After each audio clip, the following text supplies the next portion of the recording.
Ya, terima kasih Maria. Pemirsa, indeks harga saham gabungan atau IHSG hari ini ditutup melemah 0,86% di level psikologis 6.869,07. Dan ini tentunya banyak sentimen mempengaruhi laju IHSG pada hari ini. Dan jumlah transaksi lebih dari 11,53 triliun rupiah pada perdagangan hari ini hingga penutupan sesi pertama siang tadi. Net foreign sale sebesar 61,25 miliar rupiah di regular market.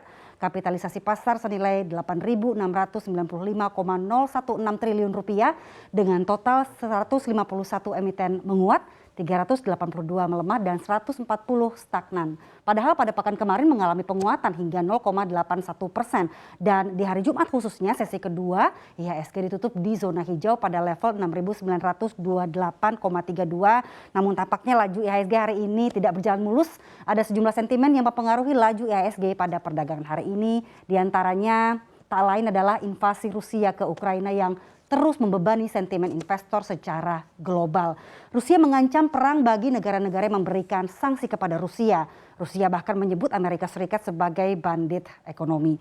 Juru bicara Kremlin Dmitry Peskov mengatakan sanksi-sanksi yang diterima Rusia tidak akan membuat Rusia terisolasi. Menurut Dmitry, dunia terlalu besar bagi Eropa dan Amerika untuk mengisolasi sebuah negara, terlebih negara sebesar Rusia. Dan di tengah konflik geopolitik Rusia-Ukraina, pemirsa, saham-saham di bursa Asia terus mengalami pelemahan. Meski demikian ada sentimen baik yang menghampiri bursa Asia, yakni ekonomi China akan pulih. Tercatat ekspor Cina di atas ekspektasi pasar, yakni di atas 15%, yakni 16,3% year on year. Indeks bursa Asia ini di pelemahan yang paling tinggi adalah Hang Seng Hong Kong 3,42%, disusul dengan Nikkei 225 melemah juga 2,94%, kemudian Shanghai Composite 2,17% dan juga Straits Times Index 1,13%. Pemirsa, eskalasi tensi geopolitik Rusia dan Ukraina terus berdampak pada berlanjutnya tren kenaikan harga minyak. Di awal pembukaan perdagangan pekan ini harga minyak mentah jenis Brent ada di level 125 US dollar per barel dan Brent sebelumnya juga meroket ke level 130 dolar US dollar tertinggi sejak Juli 2008. Bahkan Commonwealth Bank of Australia memprediksi Brent bisa naik hingga 150 dolar Amerika Serikat per barel.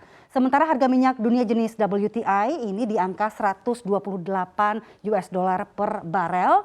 Di angka tentunya ini naik juga. Harga minyak yang naik tajam, pemirsa, terjadi setelah Menteri Luar Negeri Amerika Serikat Antony Blinken melarang impor minyak dan gas alam Rusia.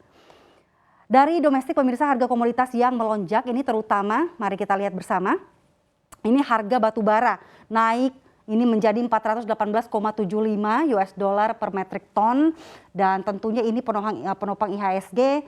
Dan kita bisa juga melihat di sini ada tadi sebelumnya ada emiten juga yang naik, perindustrian dan dari data trading ekonomis batubara mencapai rekor tertinggi baru sebesar 430 US dollar per metric ton sebelumnya.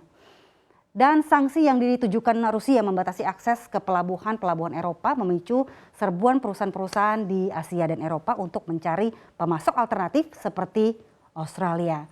Invasi Rusia ke Ukraina menciptakan krisis energi global dan memperburuk kekhawatiran atas pasokan batubara di pasar serta gangguan pasokan batubara terjadi sejak awal 2022 di negara-negara pengekspor utama yakni Indonesia dan Australia. Ya, kita lebih spesifik lagi salah satu emiten batubara yang menjadi perhatian market pada hari ini yakni Bukit Asam, Adaro Energi dan Harum Energi ini kompak berada di zona hijau, sementara Indika Energi tertekan di 0,34% di level 2.930.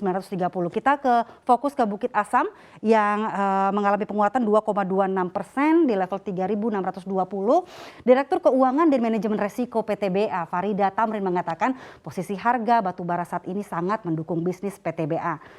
PTBA membukukan laba tahun berjalan yang dapat didistribusikan kepada pemilik entitas induk sebesar 7,9 triliun rupiah pada 2021, yakni tumbuh 231,4% dibandingkan dengan tahun 2020 di angka 2,39 triliun rupiah. Laba bersih pada 2021 yakni 7,91 triliun rupiah tersebut menjadi laba bersih tertinggi sepanjang PTBA beroperasi. Meski demikian, naiknya harga batu bara tidak membuat PTBA meningkatkan porsi ekspornya tahun ini.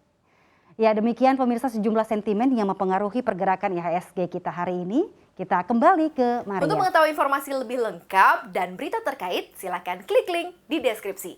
Dan jangan lupa untuk install aplikasi CNBC Indonesia yang tersedia di App Store dan Play Store. Dan jangan lupa subscribe ya.